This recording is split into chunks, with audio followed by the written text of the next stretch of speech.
So before I really get into it, lately there have been a lot of people who have been praising me for my investigative work into Carcosa. Well, I'm here to say that your praise is misplaced. Not to sound mean or anything, but I'm not the one who actually found all of this information. In fact, this is my fault that I didn't make this clear in previous videos. The credit should go to the people who really dug deep into the stories and found all the information that I've been presenting to you. It's my fault for not making this clear, and I'm sorry for that. I honestly thought that just having links to the people who wrote out the ideas in the description would be sufficient enough, but I realize now that that's just not the case. It was not my intention to steal other people's work, but if it seemed that way, then I'm sorry. Like really, it's been the entire community that's been contributing to the investigative work of Carcosa, but there have been maybe 4 or 5 guys that have really dug deeper than everybody else. Again, the credit belongs to a good majority of the community, but if you want to dig deeper, then I guess these 4 guys right here are mostly the best investigators? Certainly people have contributed to this, but I think these guys are the main ones. But yeah, these guys deserve the credit, not me. Like me, what I did is essentially try to gather the information and put it together in a coherent story so that people can understand. That's what I tried to do. I have contributed to Carcosa, but not as much as these guys. They deserve the credit. And I will try to make it more clear in the future when I'm using other people's investigative stuff. And with that being said, let's get into the video.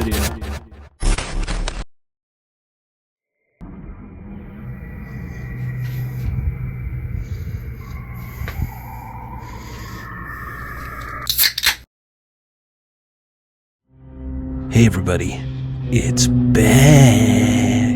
For those of you that are unaware of what Carcosa is, it is an ARG, or alternate reality game. It's essentially a story being told outside of the media that's being shown, only seen by those who are willing to take a closer look. I've been following this ARG ever since its inception, and if you would like to see where we're at now, please check out the previous 2 videos that I made. That or check out the very long list in the description done by some very good investigators that deserve some attention. Today, fellow viewers, we are going to be diving into a little tidbit that was left for us towards the end of Devblog 4. Void Interactive is extremely humbled by the amount of feedback, praise, and critiques given by the general public, content creators, media, and fans of Ready or Not. Did you catch that? I'm gonna slow the clip down just a little bit. For like a millisecond, we see an eerie looking image, or just a frame before it. It looked like it bled into existence. The image itself is mostly coded in red, but there are still some spots that don't cover up the background text all the way. The letters that are showing should be FUAS.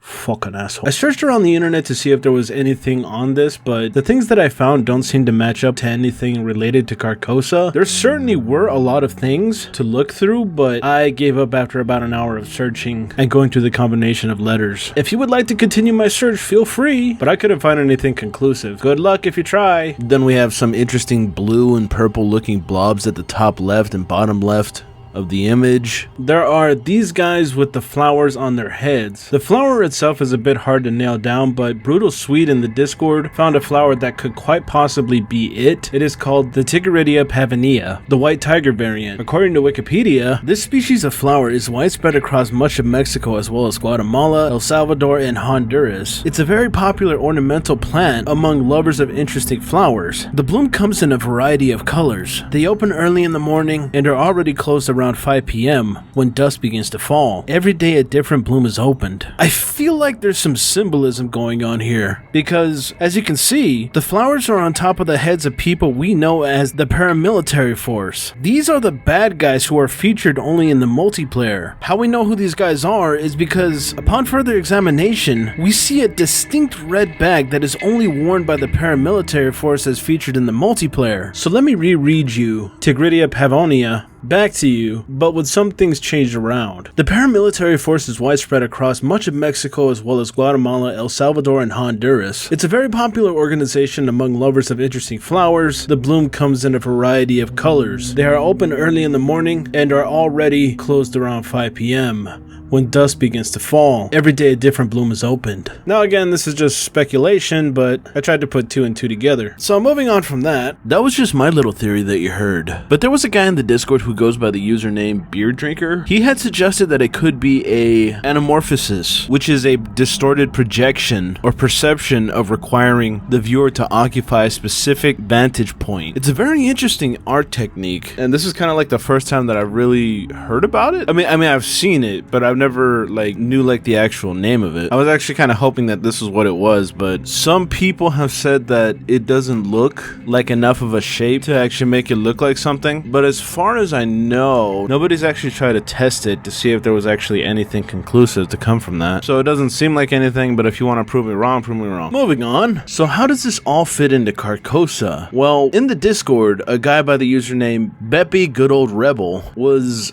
I believe, the first one to bring this up, but he brought up a poem, The Sacrifice. In the story The Yellow King by Robert W. Chambers, it consists of opening poems and 8 short poetic prose subsections. It has a dreamlike quality and features personifications such as love and truth. Each brief section is mostly composed of small number of phrases which repeat themselves in varying iterations and contexts to form different meanings. So now I am going to read you the poem that we believe coincides with this picture. I went into a field of flowers, whose petals are whiter than snow, and whose hearts are as pure as gold. Far afield a woman cried, "I have killed him I loved!" And from a jar she poured blood upon the flowers whose petals are whiter than snow, and whose hearts are pure of gold. Far afield I followed, and on the jar I read 1,000 names, while from within the fresh blood bubbled to the brim.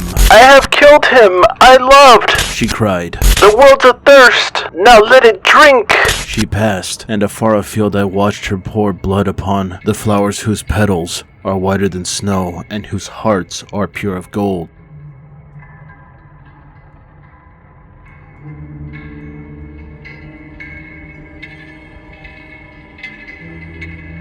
This poem, we think, essentially encapsulates this picture. The paramilitary force with the Tigridia pavonovia flowers above their heads, most likely, at some point in time, had hearts that were pure of gold. But someone or something tainted them, making them out for blood or out to cause harm to others. That's just honestly what I think, but if you have a different opinion, let me know down below.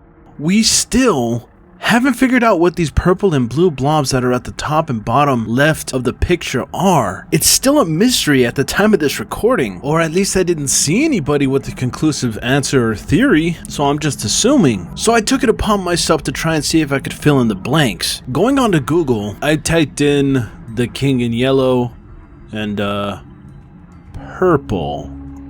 Surprisingly, something came up. The Purple Emperor, with a very tiny description. A butterfly-winged being in the Purple Emperor, who was opposed to the King in Yellow and vies with him for control of the throne of time and space, possibly an elder god. So I find this interesting, if this is what those purple and blue blobs mean. Alright, so before I really get into this, I just want to point out that the Purple Emperor butterfly is a literal butterfly. Looking at Google Images, we can see this. And if we look back at the picture from the Devblog, the purple-blue blob at the bottom left kind of looks like the wing of a butterfly. Again, all speculation, but I'm just rolling with it at this point. The reason I find this interesting is because of what it says in the description. The Purple Emperor is opposed to the King in Yellow and vies with him for control. Now, what does this mean? I think it either means that there are maybe 2 villainous factions in the game that are vying for control of the Los Angeles area, or the Purple Emperor is you. The player character and SWAT units who are trying to oppose the King in Yellow, who is creating crime in Los Angeles. Again, all speculation, nothing is conclusive, but it's interesting nonetheless. And that's all I really have to say about this little picture that was featured in the Devblog for like a millisecond. I'm not entirely sure if there was anything else, because there was a couple of things that I thought were interesting, like when the developers are doing the motion capture, there's like these weird looking things that are in the background, but I don't know if that actually means anything or if that's just decoration, or the voice that's at the very end that kind of just like does like a weird praise and critiques given by the general public, content creators, media, and fans of Ready or Not. media, and fans of Ready or Not. Media and fans of Ready or Not.